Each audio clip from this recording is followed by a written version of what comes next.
ரஹீம். தாவா தாவா அப்படின்னா அழைப்பு பணி. இது வந்து அல்லாஹ் நம் மீது தொழுகை எப்படி கடமையாக்குனானோ, நோன்பு எப்படி கடமையாக்கி இருக்கிறானோ, ஹஜ், தான தர்மங்கள் இதெல்லாம் எப்படி கடமையாக்கி இருக்கானோ, அது போன்ற இந்த அழைப்பு பணியும் ஒவ்வொருவர் மீதும் கடமை. இது குறித்து நாளை மறுமையில் அல்லாஹ் கண்டிப்பா விசாரிப்பான். உனக்கு நான் இல்ம கொடுத்தனே, உனக்கு நான் கல்வியை கொடுத்தனே, தொழுகையின் பக்கம் உன்னை நான் அழைச்சனே, பிறர் நலம் நாடக்கூடிய விஷயத்தை பத்தி நான் சொல்லி கொடுத்தனே, இதெல்லாம் நீ மக்களிடத்துல சொன்னியா அப்படின்றத அல்லாஹ் கேட்பான். தாவா அப்படின்னா 3 வகைகள் இருக்கு அதுல.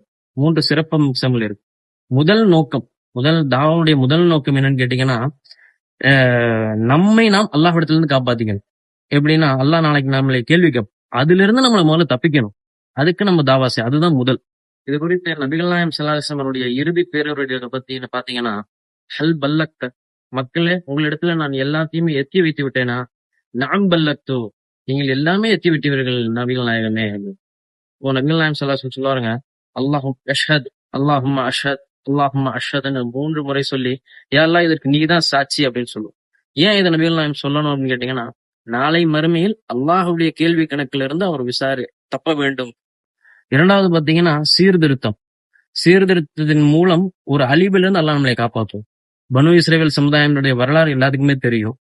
நூஹ் நபியினுடைய வரலாறு எல்லாத்துக்கும் தெரியும். நூஹ் நபி 950 ஆண்டுகள் வாழ்ந்தாங்க. ஏன்னு கேட்டீங்கன்னா அங்க சீர்திருத்தம் இருந்தது. அல்லாஹ் கொஞ்சம் கூடுதல் ஆயுள கொடுத்தான்.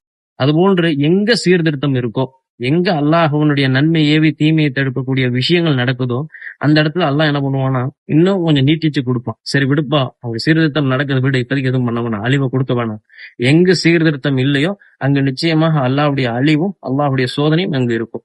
மூன்றாவது பாத்தீங்கன்னா நல்லுபதேசம். நபிகள் நாயகம் ஸல்லல்லாஹு அலைஹி வஸல்லம் அவர்கள் இந்த உம்மத்தை தயார் பண்ணதே உபதேசத்தின் மூலம் தான் தயார் பண்ணாங்க. அது மாதிரி நம்ம ஒரு கூட்டமா இருக்கோம் அப்படின்னா, அந்த கூட்டத்துல நல்ல உபதேசம் செய்யக்கூடியவர் ஒருத்தர் இருக்கணும். நம்ம குடும்பத்துல ஒரு பிரச்சனையா, நம்ம நண்பர்களிடத்துல ஒரு பிரச்சனையா, அந்த இடத்துல உபதேசம் செய்யணும். ஒரு மனிதனுக்கு இன்றைய காலகட்டத்துல தேவையே உபதேசம் தான். எனக்கு யாராவது உபதேசம் செய்ய மாட்டாங்களா, எனக்கு யாராவது சப்போர்ட்டா பேச மாட்டாங்களா, எனக்கு நல்லது சொல்லிக் கொடுக்க மாட்டாங்களா அப்படின்றதுதான் இந்த மனிதர்கள் எதிர்பார்க்கக்கூடிய விஷயம். அதனால தாவா அப்படின்னா மார்க்க அறிஞர்கள், சட்ட வல்லுநர்கள் அப்படின்றது கிடையாது. அவர்களுக்கு மட்டும் கேள்வி கணக்கு கிடையாது. மனிதனாக பிறக்கப்பட்ட ஒவ்வொரு இஸ்லாமியருக்கும் நாளை மறுமையில் அல்லாஹ் இந்த அழைப்பு பணியை பத்தி, நன்மையை ஏவி தீமையை தடுக்கக்கூடிய விஷயத்தை பத்தி அல்லாஹ் நிச்சயமாக கேட்பான். பிறப்பு எப்படி இருந்ததோ அது போன்று இறப்பு இருந்து விடக்கூடாது.